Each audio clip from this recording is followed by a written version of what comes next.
Hi నమస్తే welcome to Suman TV. వివాదాలకు care of అడ్రస్గా నిలిచిన నటి శ్రీరెడ్డి గురించి మనం పెద్దగా పరిచయం చేయాల్సిన అవసరం లేదు. ఎందుకంటే ఆమె ఎప్పుడు కూడా వివాదాస్పద వార్తలతో నెట్టింట్లో వైరల్ అవుతూ ఉంటుంది. అయితే ప్రస్తుతం ఆమె చేసిన ట్వీట్ కొంచెం చర్చనీయాంశంగా మారింది. ఆమె గతంలోన చాలా వరకు కూడా కొంతమంది రాజకీయ నాయకులను టార్గెట్ చేస్తూ వాళ్ళపైన ఘాటైన విమర్శలు కురిపిస్తూ వ్యక్తిగతంగా దూషణలు చేస్తూ కూడా సోషల్ మీడియా వేదికగా ఆమె చాలా కామెంట్స్ కూడా చేసింది. అయితే ఇప్పుడు ఆమె చేసిన ట్వీట్ కొంత చర్చనీయాంశంగా మారింది. తనకి బతకాలని లేదంటూ, తను మెంటల్ ట్రామాలో ఉన్నట్లు, మెంటల్ కండిషన్ తనది బాగాలేదంటూ, అదేవిధంగా ఇప్పుడు నేను ఈ యొక్క మెంటల్ టార్చర్ నుండి బయటపడాలంటే నన్ను కేవలం భద్రకాళి మాత్రమే కాపాడగలదు అంటూ ఆమె ట్వీట్ చేసింది. అంతేకాకుండా మీడియా, అదేవిధంగా టీడీపీ, తర్వాత జనసేన పార్టీల నుండి తను చాలా విమర్శలు ఎదుర్కొంటున్నానని చెప్పి వాళ్ళు తనని టార్చర్ చేస్తున్నారంటూ కూడా ఆమె ఆ కామెంట్లో చెప్పడం జరిగింది. అయితే తన మెంటల్ కండిషన్ బాగాలేదంటూ, తను ఒక మెంటల్ ట్రామాలో ఉన్నట్టు కూడా ఆమె కామెంట్ చేసింది. అంతేకాకుండా తను ఇన్ని రోజులు ఏ పార్టీ కోసం అయితే వైసీపీ కార్యకర్త అంటూ చెప్పుకుంటూ ఆ పార్టీ కోసం పనిచేసినప్పటికీ కూడా ఆ పార్టీ వాళ్ళు తనని ఒక పార్టీ కార్యకర్తగా కూడా తనని గుర్తించట్లేదంటూ కూడా ఆమె బాధపడుతూ ఒక ట్వీట్ అయితే చేసింది.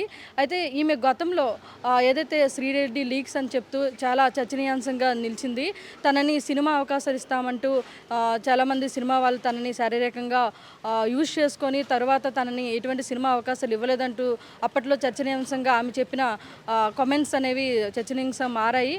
ఆ తర్వాత తను చెన్నైలో ఉంటూ కూడా ఆంధ్రప్రదేశ్ రాజకీయాలకు సంబంధించి కూడా చాలా కొంతమంది రాజకీయ నాయకులని టార్గెట్ చేస్తూ కూడా చాలా వివాదాస్పద కామెంట్స్ కూడా ఆమె చేయడం జరిగింది. అంటే వారిని ఏదైతే వాళ్ళు వ్యక్తిగతంగా కూడా ఆమె కామెంట్స్ చేస్తూ దూషిస్తూ కూడా టార్గెట్స్ చేస్తూ కూడా ఆమె కామెంట్ చేసింది. ఈ నేపథ్యంలో చాలామంది కూడా నెటిజన్స్ ఆమె పైన కోపంతో ఉండి కూడా కొన్ని ట్రోల్స్ కూడా చేయడం జరిగింది. సో ఇంత దీనిగా ఆమె కామెంట్స్ చేసినప్పటికీ ఇప్పుడు ఆమె చేసిన ఈ యొక్క ట్వీట్ అనేది చాలా చర్చనీయాంశంగా మారిందని కూడా చెప్పొచ్చు. అయితే ప్రస్తుతం ఆమె ఏం ట్వీట్ చేసింది అనేది మనం ఒకసారి చూసే ప్రయత్నం చేద్దాం. I'm mentally going through deep mental trauma. I don't know when will I become normal again. నేను చాలా మెంటల్ ట్రామాలో ఉన్నాను. నేను ఎప్పుడు మళ్ళీ నార్మల్ అవుతానో కూడా నాకు తెలీదు. Might be my Bhadrakali should save me. Maybe నా యొక్క భద్రకాళి నన్ను సేవ్ చేస్తుంది. Or else I'm highly getting suicidal thoughts.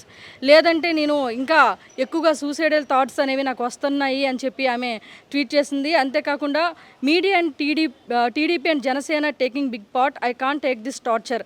So నేను ఇలాంటి ట్రామాలు ఉండడానికి కారణం మీడియా, అదేవిధంగా TDP, Janasena పార్టీలే.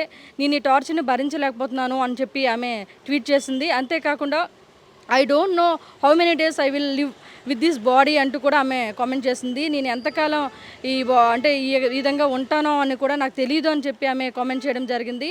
And I'm trying to become normal but I couldn't. నేను నార్మల్గా ఉండడానికి ట్రై చేస్తున్నాను కానీ నా వల్ల కావట్లేదు అంటూ ఆమె చెప్పడం జరిగింది. I know people will make a fun of it. I'm dead seriously. Maybe నేను ఇలాగా ట్వీట్ చేసినందుకు చాలామంది పీపుల్ దీన్ని ఫన్గా కామెడీ వేలో తీసుకుంటారు. అయినప్పటికీ కూడా నేను సీరియస్గానే నేను చనిపోవాలనుకుంటున్నాను కూడా ఆమె చేసింది. అంతేకాకుండా కింద ట్యాగ్ చేస్తూ ఇంకో కామెంట్ కూడా చేసింది. Big insult is my party also didn't recognise me as a YSRCP follower.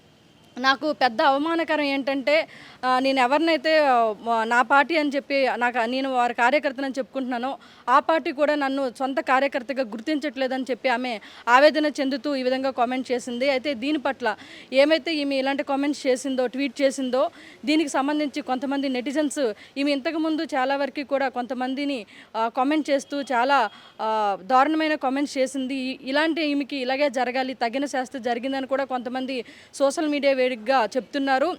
అయినప్పటికీ చాలా వరకు కూడా అంటే నాకు ఇలా చనిపోవాలని ఉంది, నాకు బతకాలని లేదు, నన్ను కేవలం నా భద్రకాలనే రక్షిస్తుంది, నన్ను మీడియా, అదేవిధంగా టీడీపీ, జనసేన పార్టీ వాళ్ళ వల్లే నేను ఈ విధంగా మెంటల్ టార్చర్ అనుభవిస్తున్నాను అని చెప్పేసి ఈ కామెంట్స్ చేసింది. అయితే దీనికి సంబంధించి చాలా వరకు ఈమె గతంలో కూడా చాలా ఇలాంటి అంటే ధైర్యంగా ఉండి ఎలా పడితే అలా కామెంట్స్ చేస్తూ రాజకీయ పార్టీ వాళ్ళని కొంతమందిని టార్గెట్ చేస్తూ చేసిన ఆమె ఇప్పుడు ఈ విధంగా నాకు బతకాలని లేదు, ఇలా నాకు చనిపోవాలనిపిస్తుందని ఇలాంటి కామెంట్స్ని చూసి చాలామంది నెటిజన్స్ ఈమె మెంటల్ కండిషన్ ఏంటి, అసలు ఈమె ఏం ఆలోచిస్తుంది, ఏం అనుకుంటుందని కూడా చాలామంది రెస్పాండ్ అవుతున్నట్టు తెలుస్తుంది ఈ కామెంట్స్ కింద.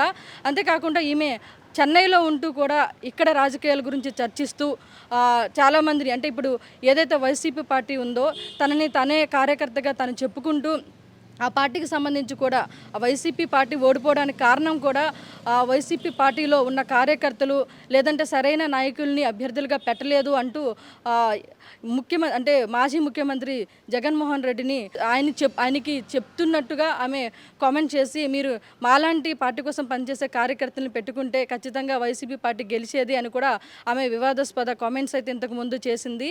సో ఈ విధంగా ఈమె ఎప్పుడు కూడా వార్తల్లో వివాదాస్పదమైన కామెంట్స్తో నిలుస్తూ ఉంటుంది. అయితే ప్రస్తుతం ఈమె ఈ విధంగా చేసిన కామెంట్ ఏదైతే నాకు చనిపోవాలనుంది, మెంటల్ ట్రామాలో ఉన్నాను, నా మెంటల్ కండిషన్ ఎలా ఉందని చెప్తున్నారో దీని పట్ల పలువురు కూడా ఈమె మెంటల్ కండిషన్ సరిగ్గా లేదు, ఈమెకి ఏమైంది అని కూడా చర్చనీయాంశంగా ఈ యొక్క ట్వీట్ అనేది మారిందని చెప్పుకోవచ్చు.